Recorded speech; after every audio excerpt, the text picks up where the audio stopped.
मैं डिस्कस कर रहा था इससे पहले कि हमारे पास इससे पहले हमने डायगोनलाइजेशन के ऊपर छुट्टियों से पहले एक लेक्चर किया था। तो उसके अंदर हमारे पास जो है हमने एक मैट्रिक्स ली थी। वो जो थी वो हमारे पास सिमेट्रिक नहीं थी। ठीक है। तो हमने उसका जो है उसको उसकी डायगोनलाइजेशन की थी। तो वो एक मैंने तरीका बता दिया था। अब जो दूसरा मेथड हमारे पास है उसके ऊपर सेकंड लेक्चर है और इंशाल्लाह ये आखिरी है आपका ये लेक्चर। कल आपका क्विज होगा। ठीक है। ये तमाम इसी पोर्शन पे ही है सारा, यानी कि सर आज बस एक मैट्रिसेस। लेक्चर होगा ना 10:30 तक? नहीं नहीं, दो है बेटा। आपने कहा सर आखिरी लेक्चर है। बेटा आखिरी लेक्चर आज आज आपका आखिरी लेक्चर है, यानी ये 40 लिखा नहीं हुआ लेक्चर के ऊपर 47 और 48, ठीक है। 46 हुए हैं ना। तो बाकी आप लोग छुट्टियां आप लोगों को हैं, बाकी आज के लेक्चर के बाद कल आपका क्विज हो जाएगा। उसके बाद फिर आप लोगों के पास है टाइम, उसमें आप लोग सारा कंसेंसस जो है वो डेवलप कर लें कि हाँ जी क्या कोई प्रॉब्लम है। वो सारे ही एक दिन हो के ना मुझे ऑनलाइन बता दें, ताकि मैं ऑनलाइन जो है ना आपको वो चीज़ें सारी की सारी क्लियर कर दूं। ठीक है। उसके लिए मैं हाजिर हूँ। अगर कोई चीज़ अगर आपको इस तरह की है कि जो डिफ़िकल्ट लगती है, वो सारी क्लास अपना कंसेंसस जो है वो डेवलप कर ले। अगर किसी ने स्टूडेंट ने क्लास में कोई क्वेश्चन वगैरह किए हुए हैं, वो फिर दूसरों को नोट्स उसके सेंड कर दे या वो बता दे उनको। ठीक है। अगर नहीं है तो फिर वो आप लोग अपना इकट्ठे हो जाएं, एक दिन मुझे बता दें सीआर के थ्रू, तो मैं उस दिन वो बैठ के लेक्चर आपको समझा दूंगा। ठीक है जी। अच्छा, ये बेटा हमारे पास है, कहता है कि सर अगर कूल आप। उसी तरह होगा? जी बेटा उसी पर ही आएगा। सर वो पहले भी नहीं हुआ था हमारा, ना ओपन ही हो रहा था। बेटा हो जाएगा, अब सबका हो जाएगा। सर वो ठीक है पासवर्ड मांगता था कि आप क्लास में बेटा। मतलब। एक एक लोग एक चीज ध्यान में रखा करें, इसका जो पासवर्ड है ना, जो आप जब उसको क्लिक करेंगे ना तो उसके ऊपर ही उसका पासवर्ड लिखा होता है। कोड जो होता है ना उस गेम का, वो उसके ऊपर लिखा होता है, आपके पास आ रहा होता है, लेकिन आप देखते ही नहीं है वहां पे कि कोड है ही नहीं। वो चले मैं समझ कोशिश गया था, करूंगा, लेकिन जो कोड ओपन। होगा कोड भी आपको फॉरवर्ड कर दूंगा।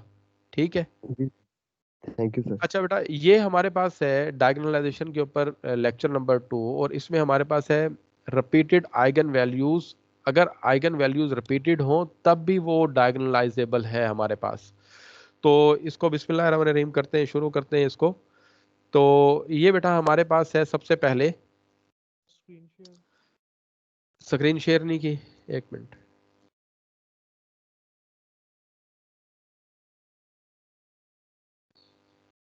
सॉरी। हाँ जी, हो गई है सबको? जी स्क्रीन शेयर हो गई है सबको बेटा?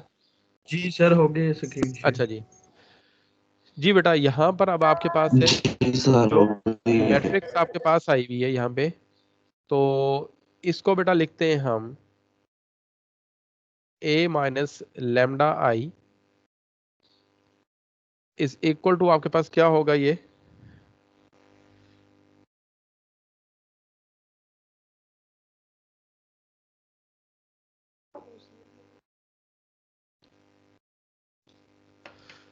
ठीक है। ये बेटा हमारे पास है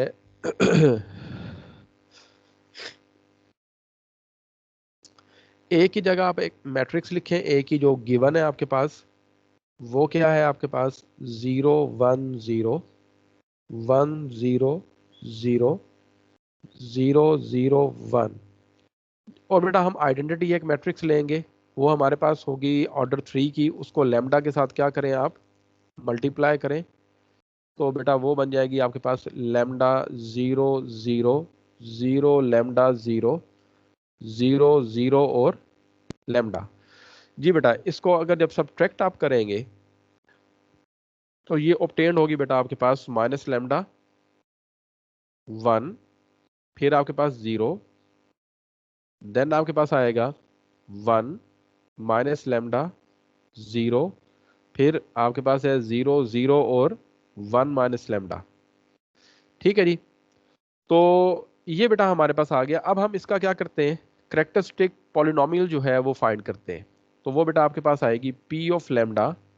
तो वो पी ऑफ लेमडा कैसे फाइंड करेंगे आप, इसका डेट ले लेंगे, डिटर्मिनेंट।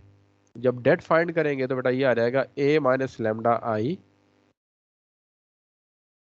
इज इक्वल टू, तो ये बेटा आपके पास आ जाएगा, जो थर्ड रो आपके पास नजर आ रही है उसमें देखिए मैक्सिमम नंबर ऑफ जीरोज हैं, तो कम से कम आप ओपन करने की तरफ जाएं, देखेंगे प्रॉपर्टीज डिटर्मिनेंट की इस्तेमाल करें, जिस रो या जिस कॉलम में मैक्सिमम नंबर ऑफ जीरोज हो आप उसके जरिए बेटा इसको एक्सपेंड करें। 1 माइनस लेमडा 0, फिर इस तरह ये आपके पास आ जाएगा 0 0 और 1 माइनस लेमडा। जी बेटा इसको जब ओपन करेंगे तो क्या आएगा आपके पास, ये देखें, ये थर्ड रो और थर्ड कॉलम, थर्ड रो और थर्ड कॉलम, तो बेटा ये आ जाएगा 1 माइनस लेमडा इनटू, इसको इससे मल्टीप्लाई करेंगे, ये आ जाएगा minus lambda into minus lambda, फिर आप क्या करेंगे -1 इंटू 1, ये बेटा आपके पास आ जाएगा। तो यहां पर आपके पास आ जाएगा P of lambda is equal to 1 minus lambda into lambda square -1।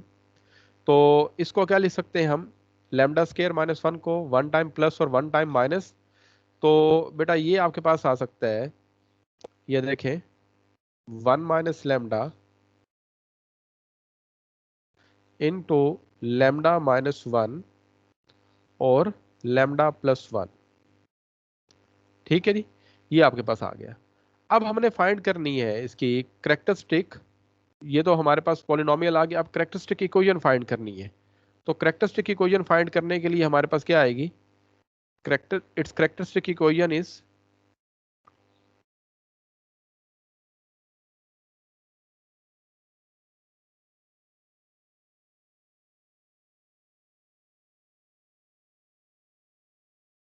तो बेटा क्या करेंगे फिर, P ऑफ लेमडा को आप सब्स्टिट्यूट कर देंगे 0 के इक्वल, तो this implies that 1 minus lambda into lambda -1 into lambda +1 is equal to 0.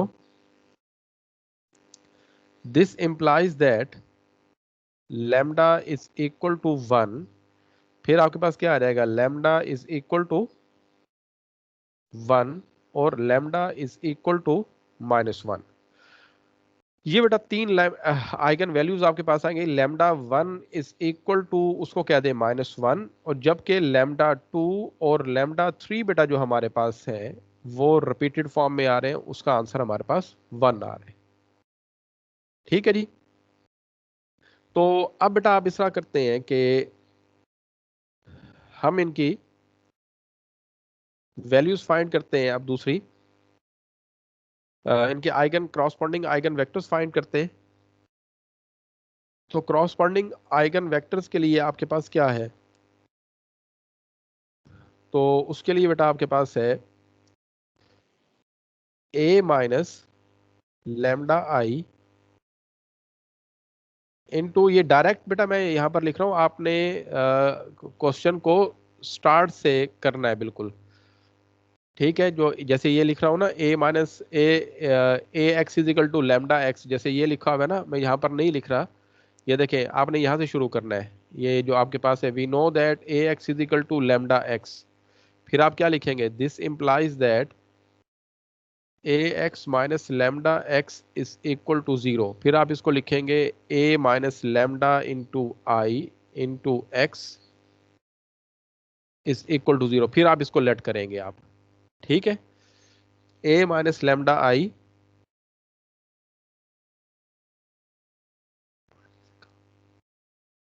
ठीक है, तो ये बेटा आपके पास आ जाएगा into X is equal to 0। अब यहां पर आपके पास लेमडा 1 जो है वो क्या है, वो लेमडा 1 आपके पास है जी -1, तो इसको मैं लिख सकता हूं इस तरह a माइनस लेमडा 1 इंटू आई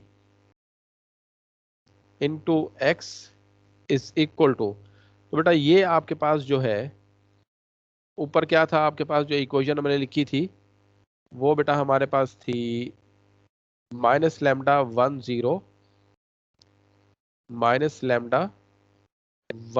ये यहाँ पर λ1 आ जाएगा, लैम्डा, सॉरी यहाँ पर अभी रहने दे, मैं आखिर में करूँगा, -λ10।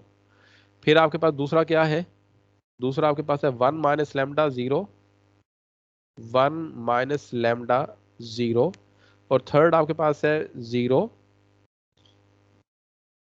0 0 और 1 -λ।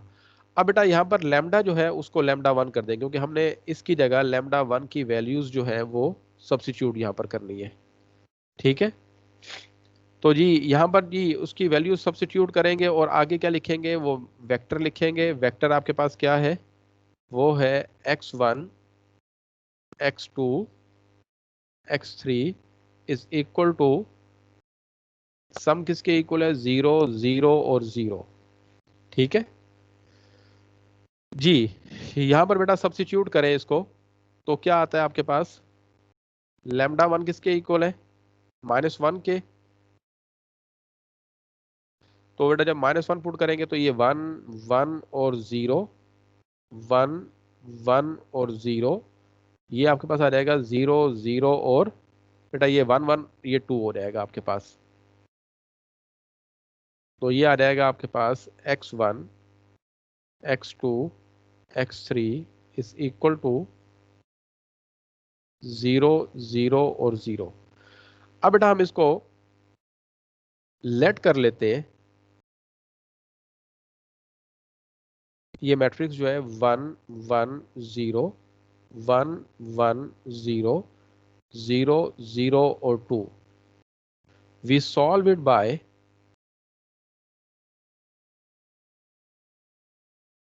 by using Gauss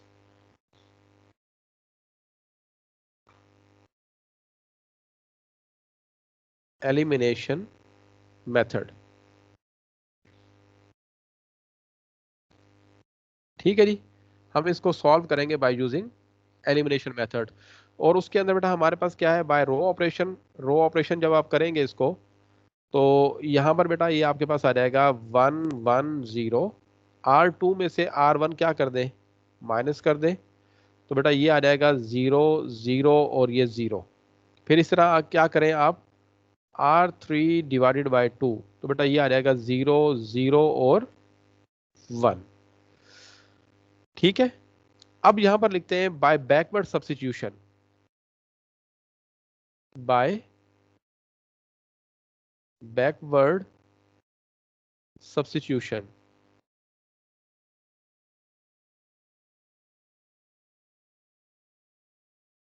ठीक है जी, बाय बैकवर्ड सब्स्टिट्यूशन। तो यहां पर बेटा आपके पास x3 की वैल्यू क्या आई है, 0। इस तरह हमारे पास ऊपर जब आपके पास जाएंगे तो ये आपके पास है x1 plus x2 is equal to 0। तो यहां पर हम लिख सकते हैं x1 is equal to -x2। Let कर लेते हैं कि x2 जो है वो किसके इक्वल है, -1 के। तो इस तरह से आपके पास क्या आ सकता है, x1 इज इक्वल टू 1। तो जो पहला वेक्टर बेटा आपके पास ऑब्टेन्ड हुआ है, जो first vector x1 is equal to, वो बेटा आपके पास है 1 -1 और 0। ये बेटा आपके पास फर्स्ट वेक्टर जो है ये ऑब्टेन्ड हो गया आपके पास। अब हम इस तरह करते हैं कि इसको लिखते हैं दूसरे के लिए, मैं इस कॉपी कर रहा हूं इसको।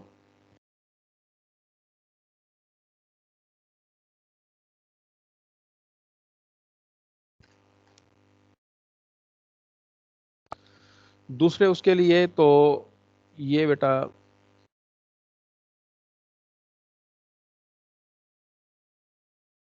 यहां पर मैंने,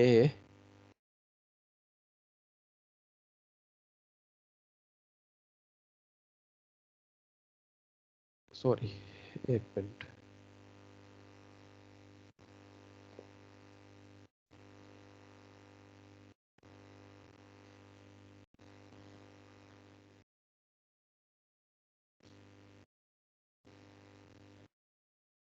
ये बेटा आपके पास आ गया है।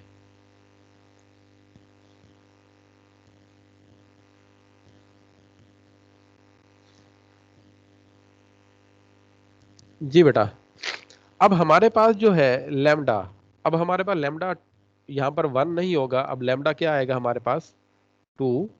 तो मैं यहाँ पर लिखता हूँ लैम्डा 2, और लैम्डा 2 की वैल्यू बेटा कितनी है हमारे पास, वो है 1।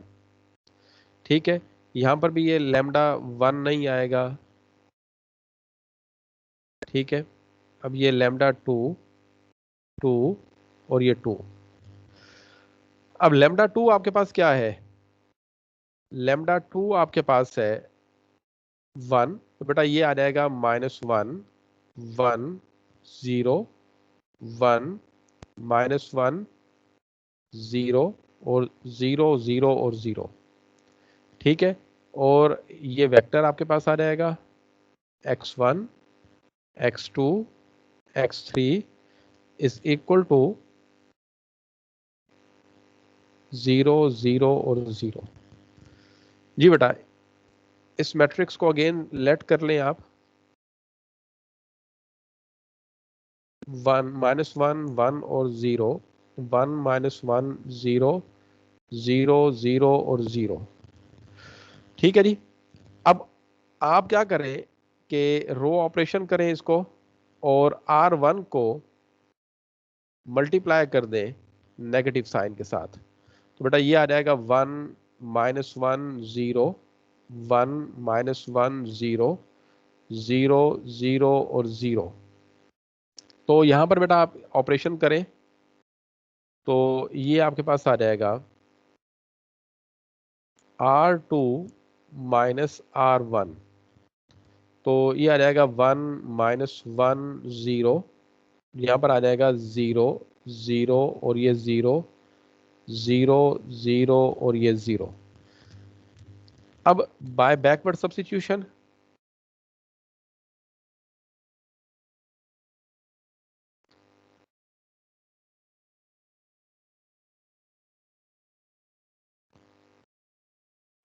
Bye backward,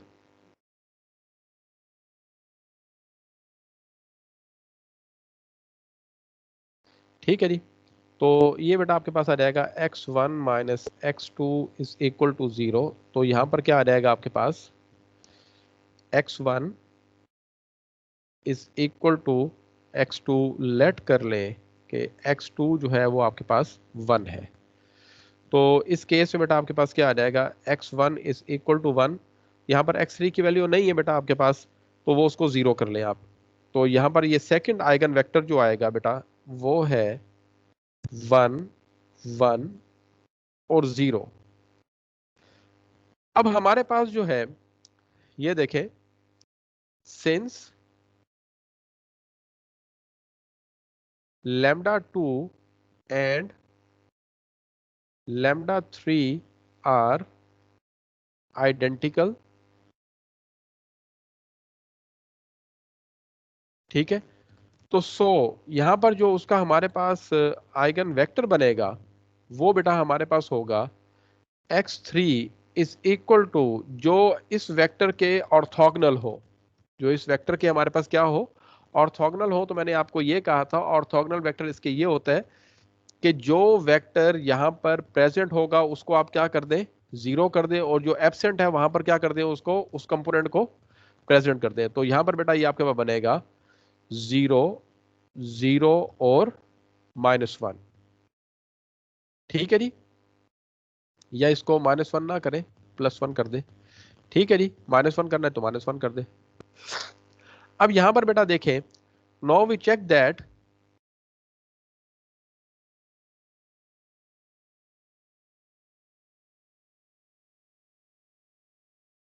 now we check that x1, sorry, x1, x2 and x3 are orthogonal to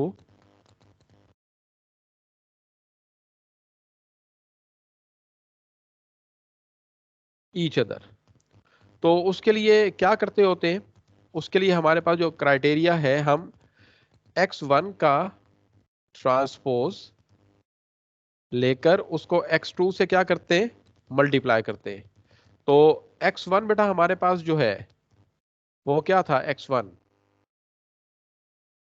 1 - 1 0, तो ये बेटा आपके पास आ जाएगा 1 - 1 0। कॉमा डाल दें या ना डालें कोई फर्क नहीं पड़ता। और x2 बेटा आपके पास क्या है, x2 आपके पास है 1 1 और 0। जी बेटा मल्टीप्लाई करें तो क्या आता है, 1 - 1 is equal to 0। It means के x1 और x2 are orthogonal to each other. अब फिर आप करेंगे x2 ट्रांसपोज इनटू x3।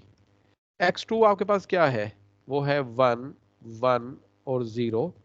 और x3 किसके इक्वल है, वो है 0 0 और 1। तो बेटा यहां पर ये आ जाएगा 0 0 और 1, तो इनको मल्टीप्लाई करेंगे तो ये 0 आ रहा है आपके पास। ठीक है जी। इसी तरह लास्ट वाला वेक्टर आपके पास आ जाएगा x3 transpose into x1। x3 आपके पास क्या है, 0 0 और 1। और x1 क्या है, अब आपके पास 1 - 1 और 0। तो बेटा ये भी आपके पास क्या आ रहा है, 0। तो इस तरह बेटा ये हमारे पास क्या है, तमाम वेक्टर्स हमारे पास ऑर्थोगोनल है एक दूसरे के। तो all vectors are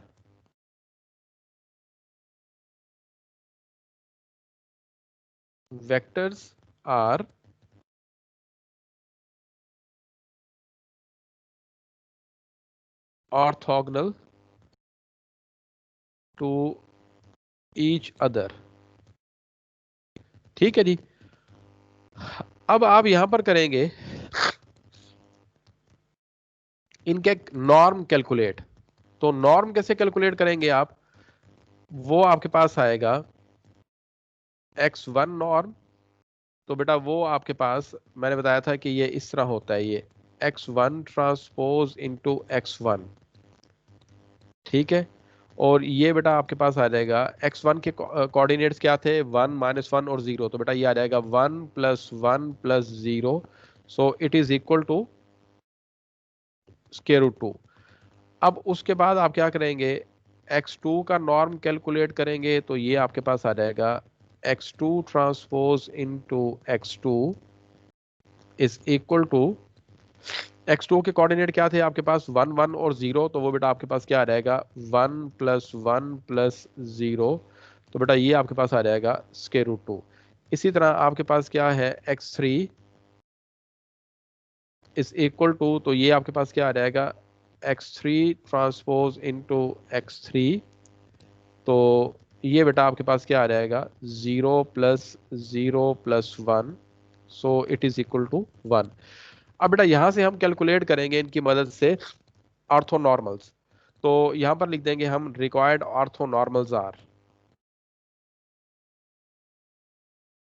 required orthonormals are. तो बेटा वो आपके पास आ जाएगा पहला वेक्टर जो है आपके पास 1 divided by √2 -1 divided by √2 and then 0। Second वाला आपके पास क्या आएगा, 1 बाय √2 1 बाय √2 एंड देन 0। जो थर्ड वाला आपके पास है वो क्या आएगा, वो 0 0 और 1। ठीक है जी। तो इससे जो अब मैट्रिक्स आपके पास बनेगी वो आपके पास क्या है, ऑर्थोगोनल मैट्रिक्स जो है आपके पास, रिक्वायर्ड ऑर्थोगोनल मैट्रिक्स। तो बेटा वो P आपके पास आ जाएगी और वो क्या होगी आपके पास जी, 1 by √2 1 by √2 -1 by √2 0 1 by √2 1 by √2 and then 0 0 0 और 0। तो बेटा अगर ये है हमारे पास, तो फिर इसका ट्रांसपोज जो है वो क्या होगा, इसका ट्रांसपोज हमारे पास क्या होगा, ए इनवर्स के इक्वल होगा, तो इसका ट्रांसपोज लें तो वो आपके पास क्या आएगा, 1/√2, 1/√2, देन 0, फिर आपके पास क्या आएगा 1/√2, देन आपके पास आएगा -1/√2, 1/√2, देन 0, फिर ये गलत लिख गया हूं मैं, ये 1 आना है यहाँ पे, तो उसके बाद आपके पास क्या आएगा 0, 0 और ये 1। अब बेटा हमने क्या किया, ये जो आपके पास आइगन वैल्यू थी ये वाली, ये जो फर्स्ट ये जो हमारे पास ऑर्थोनॉर्मल लिखा था ये λ1 का था, ये किसका था, ये λ2 का था, और ये बेटा हमारे पास क्या था λ3 का। λ1 किसके इक्वल था, ये -1 था, ये 1 था, ये भी हमारे पास क्या था 1। अब बेटा हम इसकी डायगोनलाइजेशन करते हैं। नाउ डायगोनलाइजेशन इज,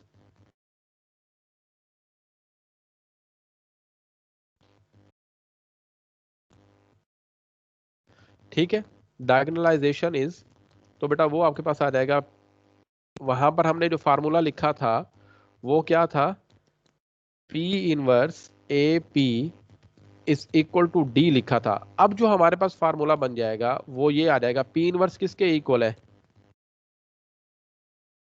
P ट्रांसपोज के, P इनवर्स जो है वो किसके इक्वल है, P ट्रांसपोज, तो हम इसको इक्विवेलेंटली लिख सकते हैं, P transpose A P is equal to D. तो यहां पर देखें, इसकी हम लेफ्ट हैंड साइड लेते हैं अब, तो क्या ये वाकई ही हमारे पास जो है इक्वल आता है या नहीं आता। तो लेफ्ट हैंड साइड बेटा आपके पास है P transpose A P transpose किसके इक्वल है वो लिखें, वो है आपके पास 1/√2, ठीक है, फिर आपके पास है 1/√2, फिर 0, फिर आपके पास है -1/√2, फिर आपके पास है 1/√2, फिर 0, फिर 0, 0 और 1। नेक्स्ट बेटा आपके पास जो ए मैट्रिक्स है, ए मैट्रिक्स आपके पास क्या थी, वो थी 0, 1, 0, 1, 0, 1, 0, 0, 0, 0 और 1। देख लें इसको, क्या यही है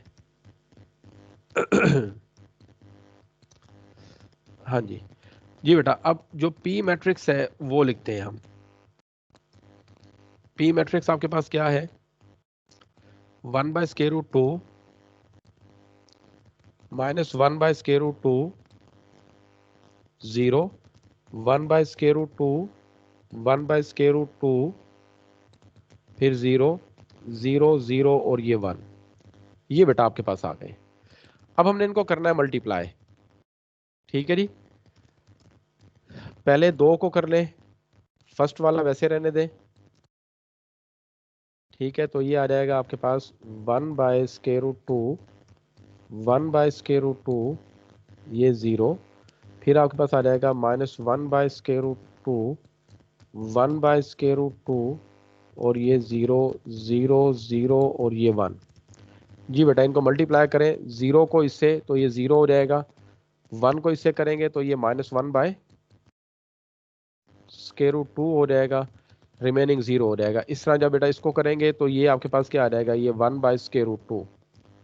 इस तरह जब इसको करेंगे तो ये सारा का सारा क्या हो जाएगा 0। समझ आ रही है नहीं आ रही, जी बेटा जी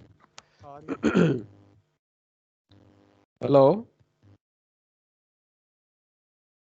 जी आ रही है सर। जी बेटा, हो रही है क्लियर। जी सर।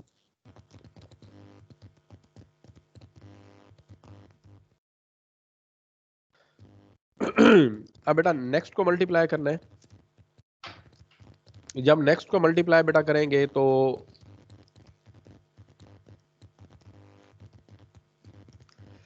उसमें आपके पास क्या आएगा, 1/√2 को जब 1 0 से मल्टीप्लाई करेंगे ये 0 हो जाएगा, इसको इससे तो बेटा ये 1/√2 आ जाएगा, ठीक है, और बाकी 0 हो जाएगा। फिर इसको इससे करेंगे तो ये 1/√2 आ जाएगा, ठीक है, अब ये देखें, ये आइडेंटिटी सपोज ना कर लीजिएगा कि स्टूडेंट्स कुछ क्या करते हैं, वो आइडेंटिटी वो जिससे मल्टीप्लाई होगा तो वही वही चीज़ आ जाएगी, ठीक है ना, ये वो मैट्रिक्स चेंज है पड़ी। अब आप लास्ट पे जब इसको मल्टीप्लाई करेंगे बेटा ये फिर जीरो हो जाएगा सारा। नेक्स्ट आपके पास क्या आएगा, जब इसको इससे मल्टीप्लाई करेंगे, ये सॉरी पहले हमने किसको मल्टीप्लाई किया है, ये मैं गलती तो नहीं कर गया, ये गलत कर गया हूँ मैं यहाँ पे, पहले मैंने फर्स्ट इन दोनों को मल्टीप्लाई किया था, इसको इससे, अच्छा जी इसको आप मल्टीप्लाई करना है, इसको इससे करेंगे तो बेटा ये आ जाएगा 1/√2, फिर जब बाकी दोनों जीरो हो जाएंगे फिर इसको इससे करेंगे तो ये भी 1/√2 आ जाएगा, बाकी जब ये मल्टीप्लाई होगा तो बेटा ये सारा जीरो हो जाएगा। नेक्स्ट आप करेंगे जब इसको इससे करें तो ये सारा का सारा जीरो, सेकंड वाला भी सारा क्या हो जाएगा जीरो, थर्ड वाला बेटा यहाँ पर 1 आ जाएगा। अब अगर मल्टीप्लाई करते हैं इनको तो क्या आएगा, 1/√2 को इससे करेंगे तो क्या आ जाएगा, ये आ जाएगा -1/2, ठीक है, जब इसको इससे मल्टीप्लाई करेंगे तो बेटा ये -1/2, ठीक है, फिर जब इसको इससे करेंगे तो बेटा ये 1/2, नेक्स्ट वाला आपके पास क्या आ जाएगा -1/2, जब इसको यहाँ पर मल्टीप्लाई करेंगे बेटा ये जीरो हो जाएगा।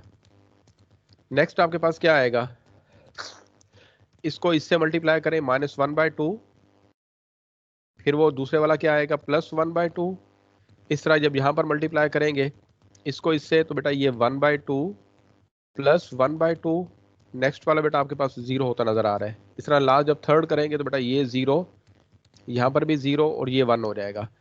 जब आप इसको सिंप्लीफाई करें -1/2 -1/2, ये बेटा ये इससे कैंसिल हो गया, ये इससे कैंसिल हो गया, रिमेनिंग जो है आप वो लिख दें यहाँ पे, तो ये -1 0 0, फिर आपके पास क्या आ गया 0 1 0, फिर लास्ट पे आपके पास क्या आ गया 0 0 और 1, तो बेटा ये डी आपके पास आ गई डायगोनलाइजेशन।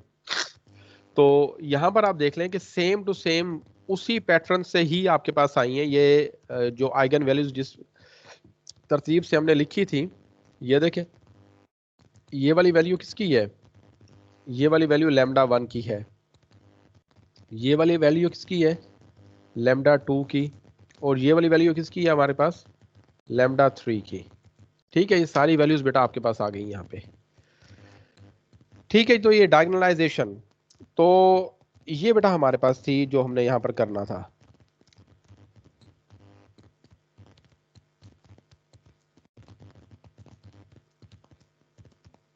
जी बेटा जी यहाँ तक क्लियर है सबको,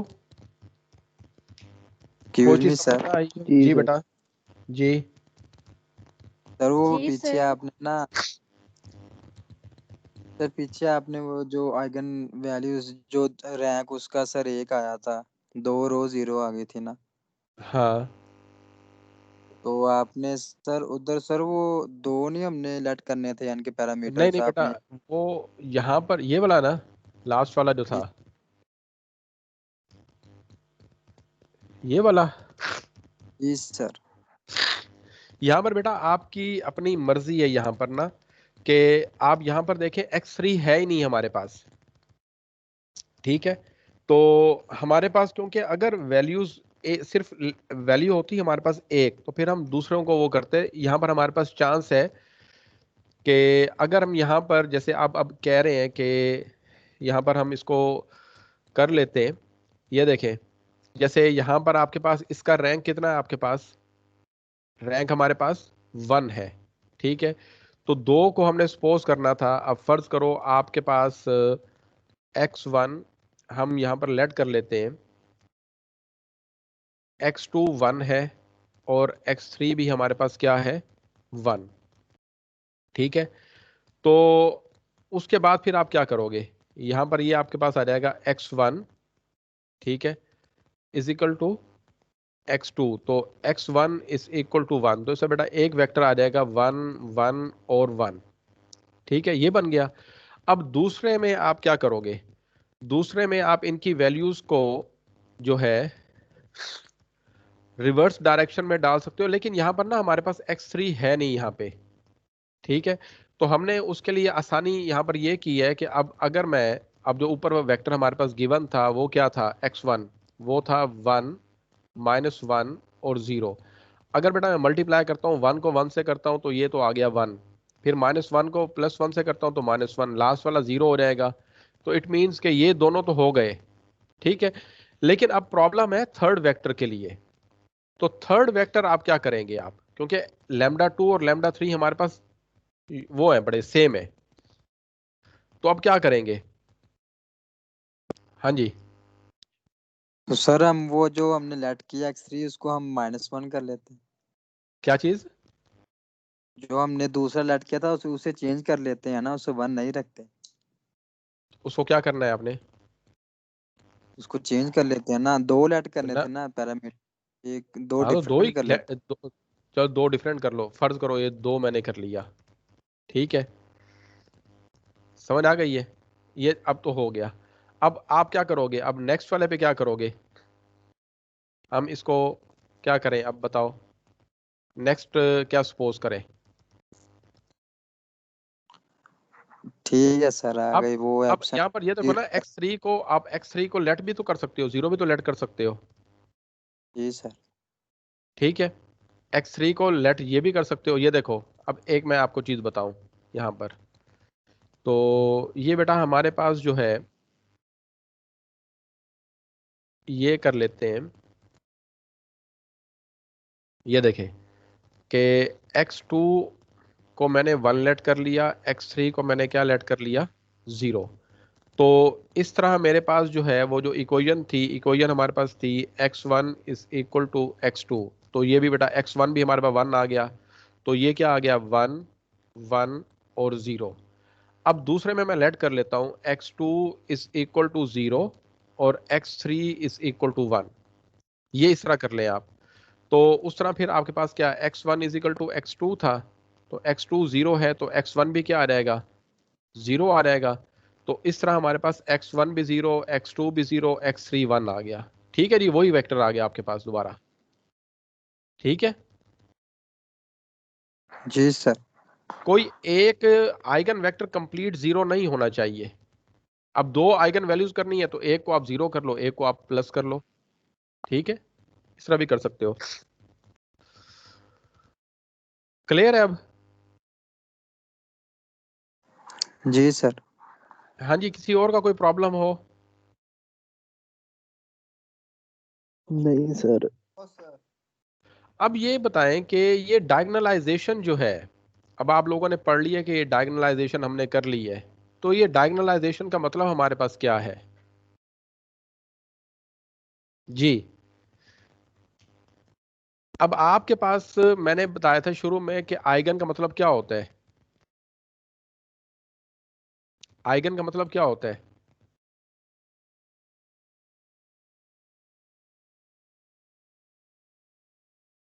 जी सी आर।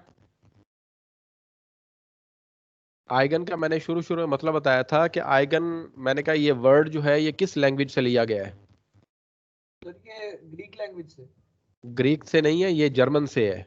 तो इसका मतलब बेटा हमारे पास है करेक्टरिस्टिक, किसी भी सिस्टम की ये खसूसियात को डिफाइन कर देता है।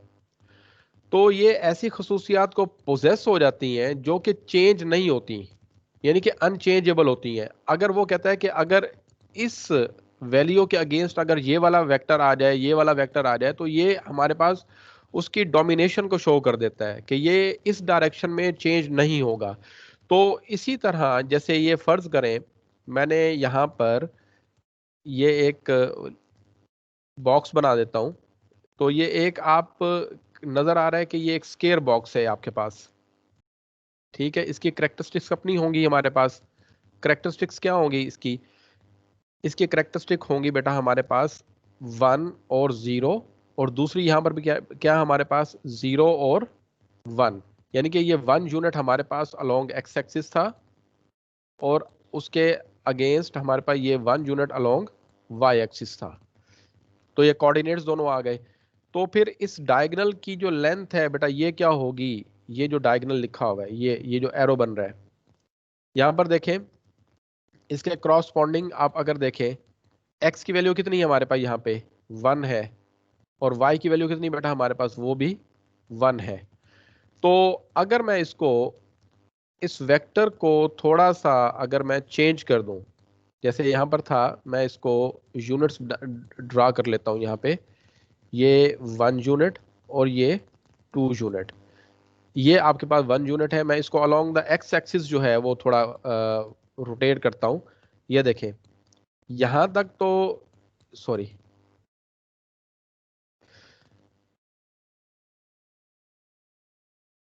ये देखें, ये आपके पास था अलोंग वाई एक्सिस भी 1 था, ठीक है। यहाँ पर आपके पास कोऑर्डिनेट कितने हैं, ये 1 और 0 है, इसके कोऑर्डिनेट कितने होंगे हमारे पास, 2 और 0, इसके कोऑर्डिनेट कितने होंगे हमारे पास, 0 और 1।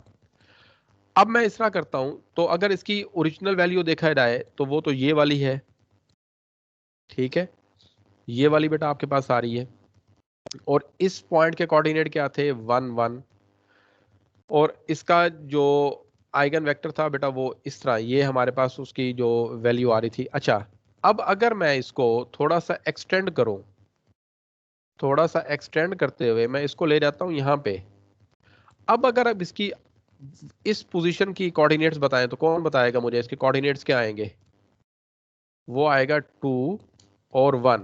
अब अगर आप इसकी आइगन वैल्यू को जरा चेक करें, आइगन वेक्टर जो बनेगा वो ये बेटा बन जाएगा, ठीक है। उसको थोड़ा सा उसने रोटेट कर दिया ये, ठीक है, डायगनल, ये डायगनल उसकी जो फॉर्म है ना, ये डायगनल थी, ये जो चीज हमारे पास होती है ये डायगनल, तो डायगनल से थोड़ा हट गया वो वेक्टर हमारे पास, उसकी मैग्नीट्यूड्स वगैरह वो, ये सिर्फ ये चीजें आपको बता देता है कि सिस्टम के अंदर जो उसकी खसूसियात हैं वो क्या है, और उस खसूसियत की बिना पर हर डायरेक्शन के अंदर उसकी वैल्यू को एक डिफाइंड फॉर्म में वो डिफाइन कर देता है कि अगर जिस तरह से मर्जी किया जाए तो फंक्शन की वैल्यू, जैसे हम यहाँ पर जो x1 x2 और x3 की जो वैल्यूज हम निकालते हैं, जो हमने वेक्टर फर्स्ट आइगन वेक्टर निकाला था, सेकंड आइगन वेक्टर निकाला था, थर्ड आइगन वेक्टर निकाला था, तो उसमें हमारे पास जो सोल्यूशन की पॉसिबिलिटीज थी वो कितनी थी, ये जो हमारे पास है, ये जो बेटा हमने निकाली थी ये वाली, ये सोल्यूशन की वैल्यूज कितनी थी हमारे पास।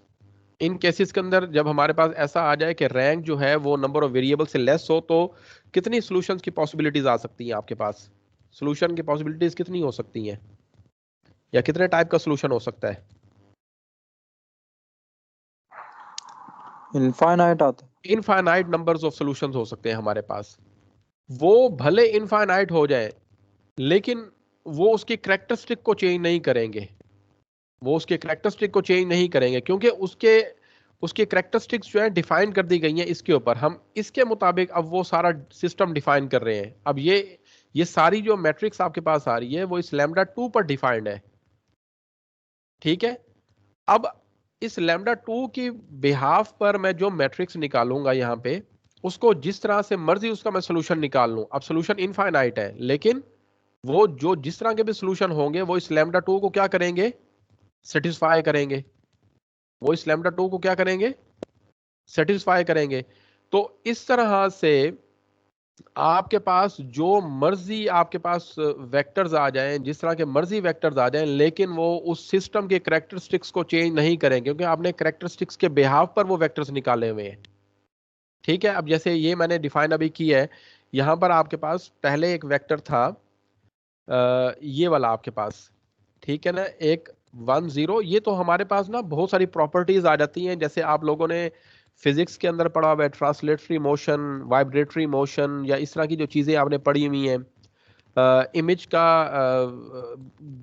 इंक्रीज कर देना या मैग्निफिकेशन पढ़ी हुई है आपने, तो ये तमाम चीज़ें बेटा ये इसी के अंदर ही आती हैं, ये तमाम चीज़ें हमारे पास क्या आती हैं, वो इसी के अंदर ही आती हैं, इससे चेंज नहीं होती। ये वेक्टर्स आपके पास जो है, पहले एक वेक्टर आपके पास क्या था, ये देखें, इसमें जो मैट्रिक्स बन रही है वो मैट्रिक्स क्या है आपके पास, एक है 1 0, दूसरा आपके पास क्या है 0 1, और इसी तरह यहाँ पर जो अब आपके पास मैट्रिक्स बन रही है वो आपके पास क्या है, वो है 2 0 और 0 1, ठीक है, तो ये हमारे पास जो है ट्रांसलेटरी मोशन है, ये हमारे पास उसके आइगन वेक्टर में आप देखिए चेंज आ गया यहाँ पे। ठीक है, आइगन वेक्टर में, लेकिन जब भी इसको आप सॉल्व करेंगे तो आंसर चेंज नहीं होगा।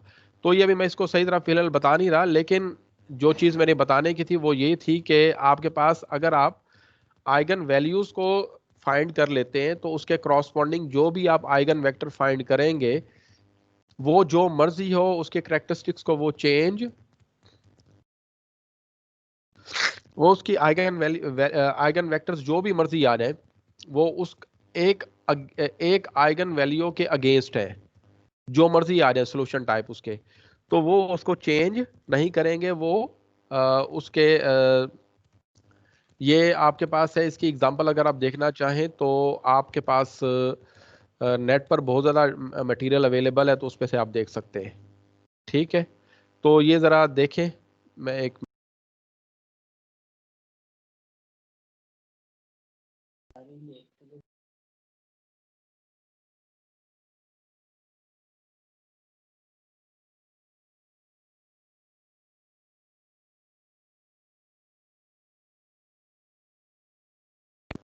जी समझ आई है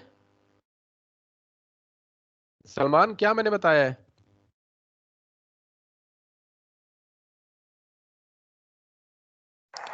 जी सर, आपने वो ये बताया था कि ये इसकी सॉल्यूशन जितने मर्जी आ जाए लेकिन कैरेक्टरिस्टिक पे कोई इफेक्ट नहीं होगा, यानी कि उसका आइगन वेक्टर्स अगर चेंज भी हो लेकिन उसकी जो कैरेक्टरिस्टिक्स है वो सेम रहती है।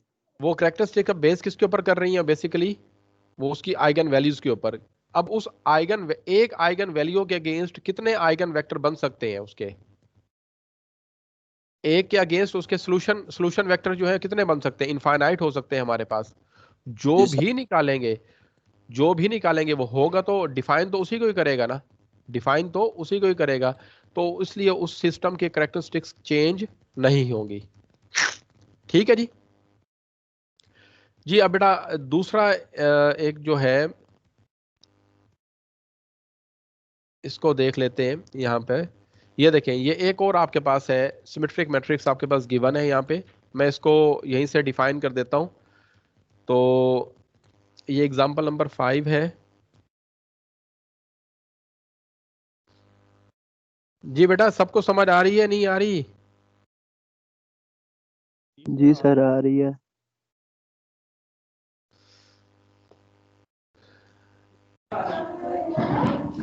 जी सर आ रही है। जो मुझे लगता है जो समझ आ रही है वो लेट आ रही है।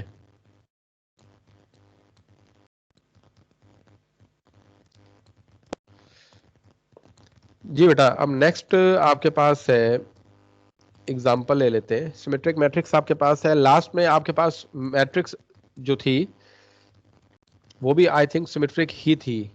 ठीक है, तो ये बेटा एक मैट्रिक्स मैंने ले ली।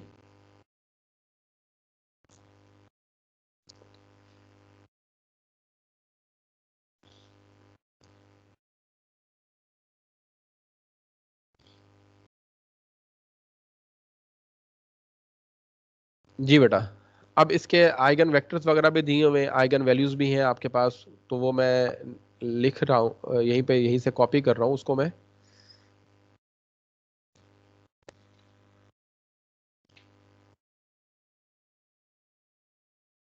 बल्कि आइगन वैल्यूज जो है उनको मैं लिख लेता हूँ।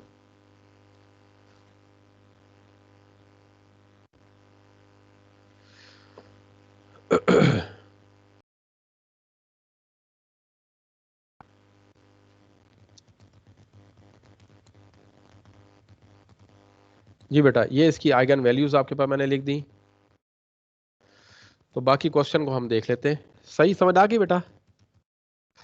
तो ये बेटा हमारे पास है इट्स आइगन वैल्यूज आर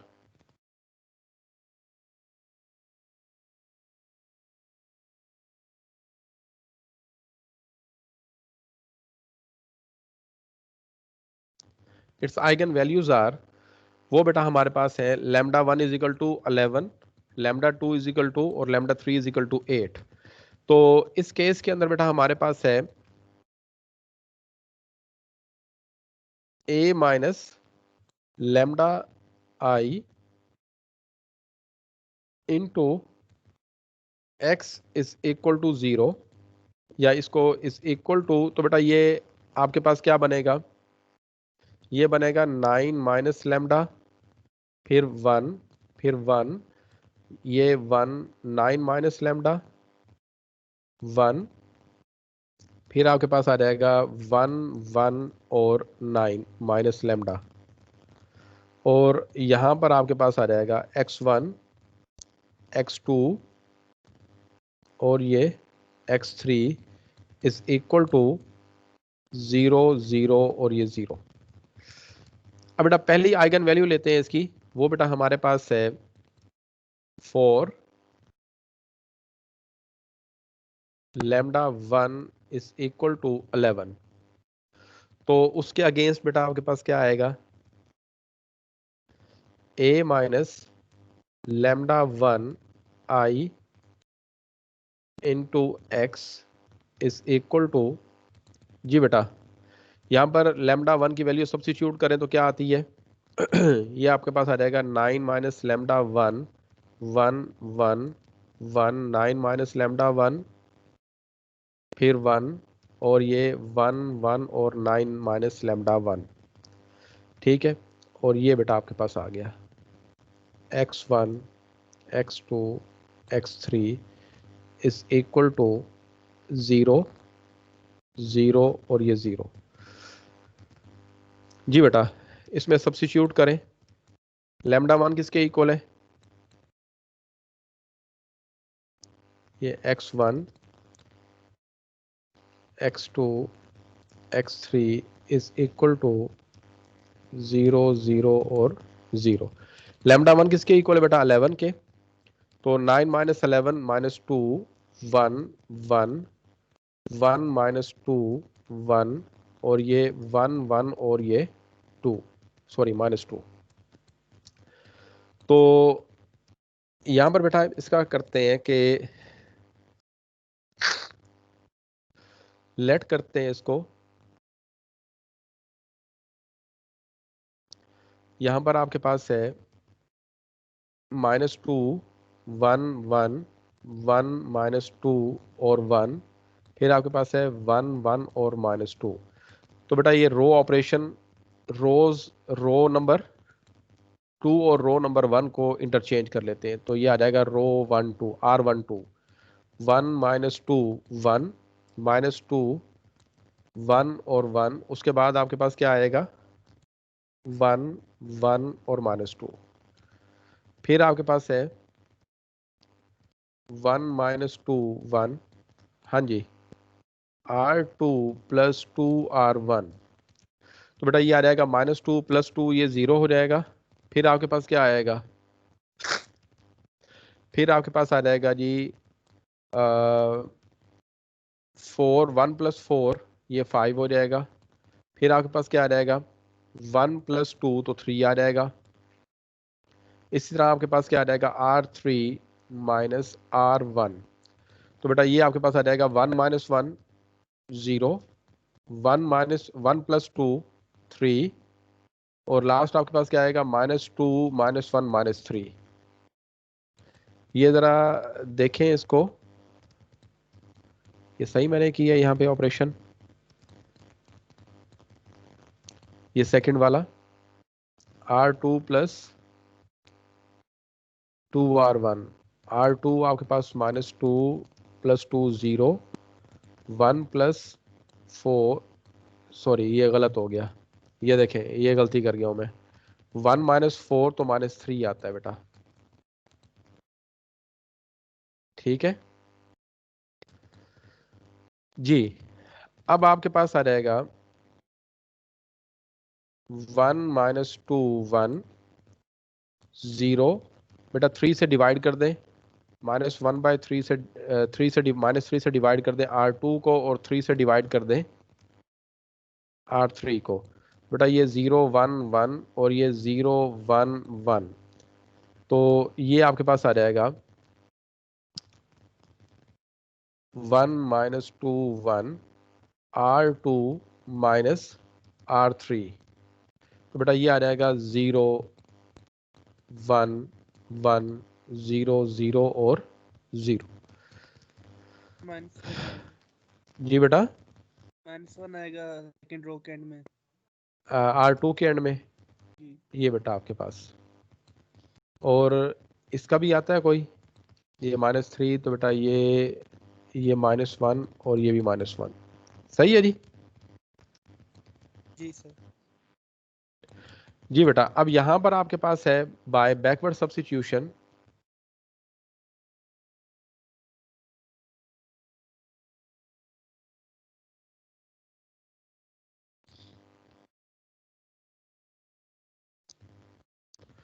तो वो बेटा आपके पास आ जाएगा x2 minus x3 is equal to 0। तो ये आ जाएगा x1 minus 2 x2 plus x3 is equal to 0। तो यहाँ पर बेटा हम इस तरह करते हैं कि ये 1 कह देते हैं इसको, और ये आपके पास 2 है, तो लेट करते हैं कि x3 इज इक्वल टू 1। तो यहाँ पर बेटा आपके पास आ जाएगा x2 minus 1 is equal to 0, तो x2 इज इक्वल टू 1। तो 2 इम्प्लाइज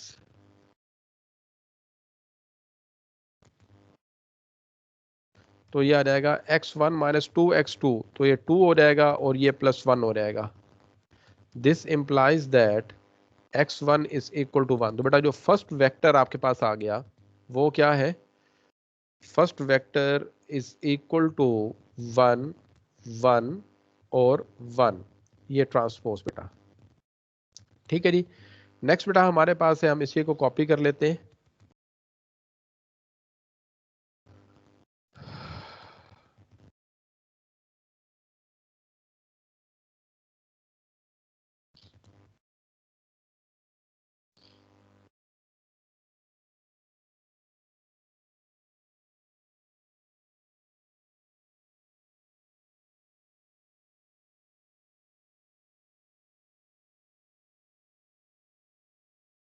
सॉरी, यहाँ पर कॉपी इस तरह नहीं करता ये।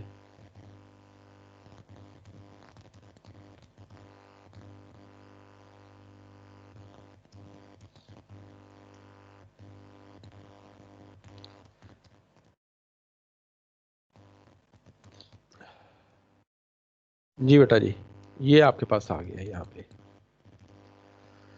तो अब आपने यहाँ पर λ2 क्या था आपके पास, 8 था। ये 1 को रिमूव करके आप इसको 2 कर दें, और ये 11 की जगह आप क्या कर दें, 8 कर दें। ठीक है, और सिंपल यहाँ पर 2, और यहाँ पर भी आपके पास क्या आ जाएगा, ये 2 2, और ये भी आपके पास क्या आ जाएगा, ये 2। जी बेटा यहाँ पर सब्स्टिट्यूट करें तो ये आपके पास आ जाएगा 1 1 1 1 1 1 1 1 और ये 1। देन आपके पास x1 x2 x3 is equal to 0 0 और 0। अब यहां पर बेटा आपके पास क्या आ जाएगा, लेट करते हैं इसको। तो यहां पर बेटा ये है 1 1 1 1 1 1 1 1 1। ऑपरेशन करेंगे, R2 में से R1 माइनस कर दें, और इसी तरह R3 में से R1 माइनस कर दें। बेटा ये आ जाएगा 1 1 और ये 1, ये 0 0 और 0 0 0 और ये 0। अब यहाँ पर आप देखें तो ये आ जाएगा x1 plus x2 plus x3 is equal to 0। हाँ जी, यहाँ पर रैंक कितना है हमारे पास, रैंक 1 है। अब हमारे पास चॉइस है कि हम 2 वेरिएबल्स को यहाँ पर वो कर सकते हैं, वैल्यूज अनाउंस कर सकते हैं। तो उसके लिए आपके पास क्या होगा जी, तो लेट कर लेते हैं कि x2 जो है वो 1 है, और x3 जो है बेटा वो हमारे पास क्या है, -1।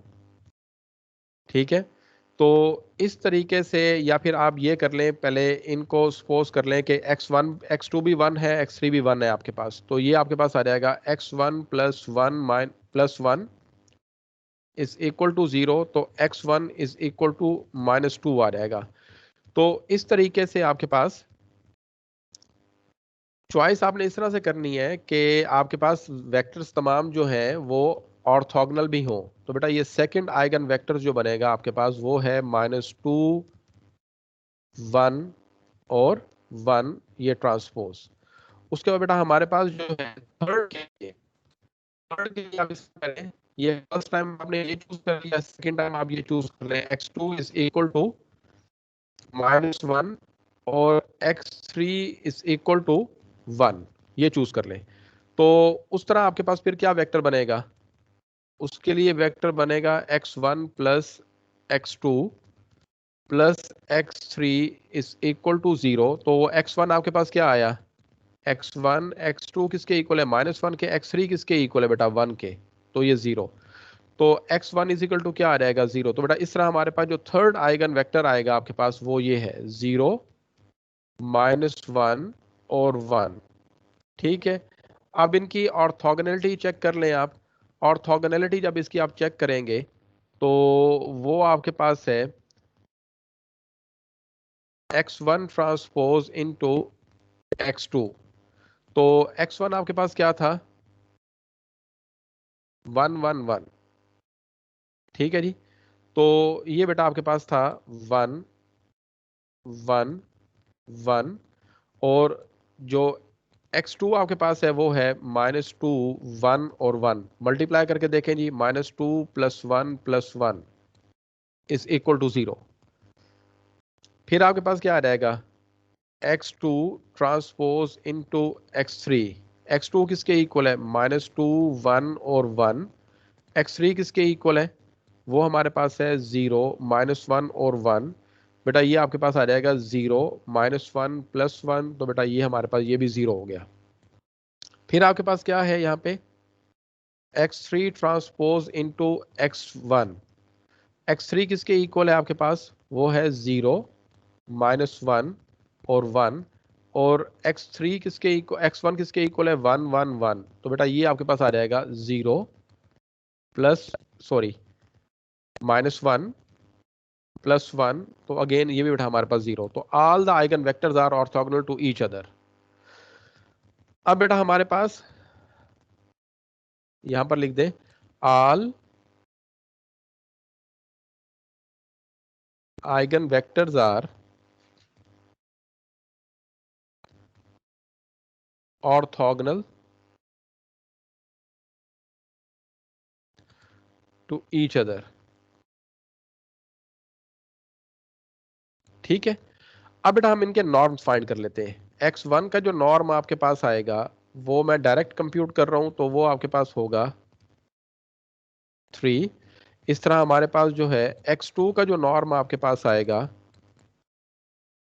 x2 का नॉर्म, तो बेटा ये आपके पास आ जाएगा 4 + 1 + 1, तो बेटा ये आपके पास आ जाएगा √6। और इसी तरह हमारे पास जो है x3 का जो नॉर्म हमारे पास है वो आ जाएगा √2। ठीक है जी, अब हमने इनके ऑर्थोनॉर्मल्स जो है वो फाइंड करने हैं। रिक्वायर्ड ऑर्थोनॉर्मल्स आर,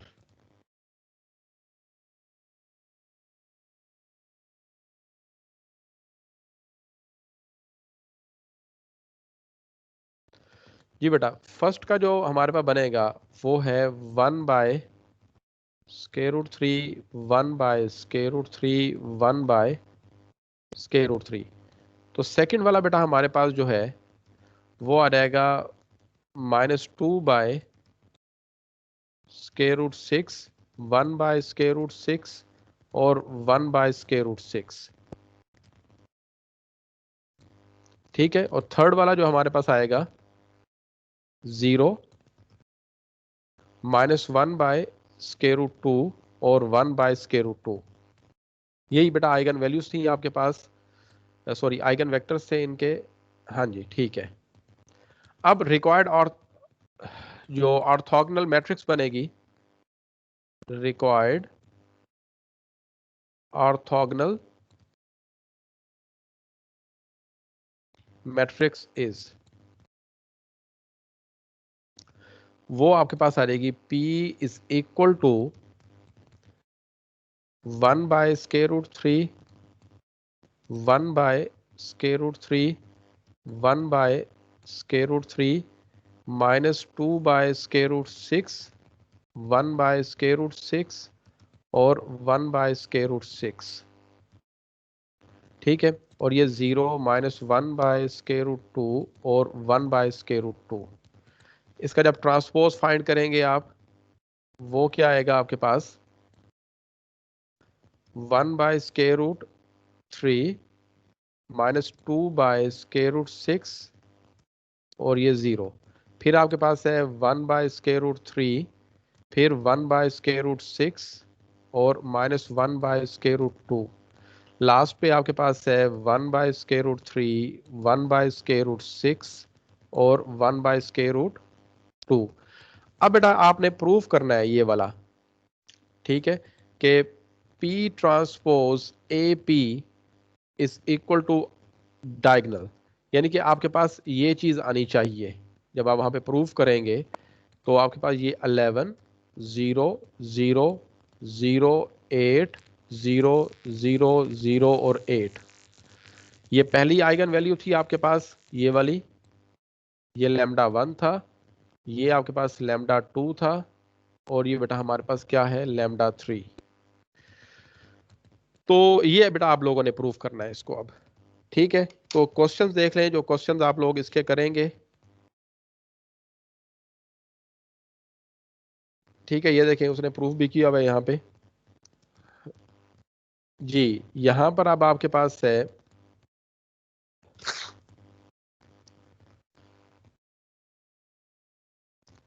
ये बेटा आपने 1 to 8 तक तो कर लिए थे। इस तरह आपने इनमें से ये 11 वाले जो हैं ये हमारे पास 3/3 के थे, ये 11 से लेकर 16 तक ये भी आप लोगों ने करने, यानी कि ये 1 to 16 ये कर लें आप, इनमें से ऑड कर लें आप, 1 to 16 ऑड कर लें। और उसके बाद बेटा आपके पास है ये 21 से लेकर 29 तक, 21 to 29। पहले 1 to 16 ये 8.10 है ना, ये एक्सरसाइज 8.10। तो इसमें बेटा हमारे पास है क्वेश्चन 1 सर ये to तो 12 वहाँ पर 12 लिखा हुआ था। 12 लिखा हुआ था 12 एक्सरसाइज। जी सर 8.12 है। चले 8.12 कर ले। तो क्वेश्चन 21 to 21 से 20 से, हाँ जी 21 से सर लेकर 20 से लेकर 29। 29 तक और 1 से लेकर 16 तक। और नहीं नहीं, 21 से स्टार्ट है। ये बेटा 1 से लेकर, ये देखो 1 से लेकर 16 वो मैंने लिख दी है, और 21 से लेकर 29। जी सर 21 से लेकर कितना है 29 29 29 तक। 29। और बेटा ये भी आप क्या कर लें, ऑड कर लें आप। ठीक है जी, इस तरह बेटा ये आपका सिलेबस जो है ये एंड हो गया आपके पास। ठीक है जी, टोटल कितनी एक्सरसाइजेज हैं इसकी? ये बेटा आपके पास दरमियान में दो जो एक्सरसाइजेज है ना वो नहीं है। एक तो 8.11 नहीं है आपकी, वो सिलेबस में कंटेन नहीं थी। ये देखें ये 8 ये देखें ये आपके पास, मैं इसका वो दिखा देता हूँ आपको, इंडेक्स दिखा देता हूँ। ये देखें ये अप्रोक्सीमेशन ऑफ आइगन वैल्यूज, ये 8.11 नहीं थी और 8.9 नहीं थी, यानी कि ये 8.1 से लेकर 8.12 तक है, इसमें 8.9 नहीं है एक्सरसाइज, और 8.11 जो है ना ये एक्सरसाइज नहीं है। ठीक है, जी सर। बाकी ये सर सारा है। ये आपके पास चैप्टर नंबर 8 मैट्रिसेस, ठीक है जी। और इसमें 8.1 से लेकर 8.12 एक्सेप्ट 8.9 एंड 8.11, इन 2 एक्सरसाइजेस के अलावा बाकी बेटा सारी हैं आपके पास। ठीक है जी सर। जी बेटा सर जी, हम ये आप जी अरे मैं करते हैं तो वो उसका कोई इश्यू तो नहीं? जी बेटा, एग्जाम्पल्स नहीं करते हम। एग्जाम्पल बेटा वो ये है कि आप उसको भी कर लें। अगर आपको मेथड आता है ना, जहां से मर्जी क्वेश्चन आ जाए आप उसको कर सकते हैं, तो कोई प्रॉब्लम नहीं है। जी सर। ठीक है ना। और ये कल आप लोगों का क्विज है पड़ा, ठीक है, जी सर। ये इन्हीं में से ही होगा। जी बेटा, सर मैंने कहा लेक्चर के टाइम में होगा। कल बेटा मैं आपको लेक्चर के टाइम में नहीं होगा, जैसे असाइनमेंट टाइप दी जाती है ना उसमें दे दूंगा, जैसे लास्ट टाइम दिया था, तो उसमें आप लोग उसको कर लेंगे, और साथ में क्विज का जो कोड है ना वो भी सेंड कर दूंगा आपको। ठीक है तो ये चैप्टर नंबर 8 सिलेबस बता सर, और जी टाइम बेटा। इंक्रीज कर दीजिएगा, लाइट का नहीं पता चल रहा कुछ। बेटा टाइम मैंने आपको 24 आवर्स का कह दी है यार आप पूरा। तो चलें क्या ठीक है यार सर। सर, इतने अच्छे टीचर हैं, उनके साथ भी आप लोग ऐसे करते हो। हाँ लगा लो मीठा। मिठा नहीं सर, मतलब एक ही टीचर है जो ख्याल रखता है, उसके साथ भी ये लोग सर शुगर लगा रहे हैं। मक्खन है सर, मक्खन लगा रहे हैं। हाँ जी सच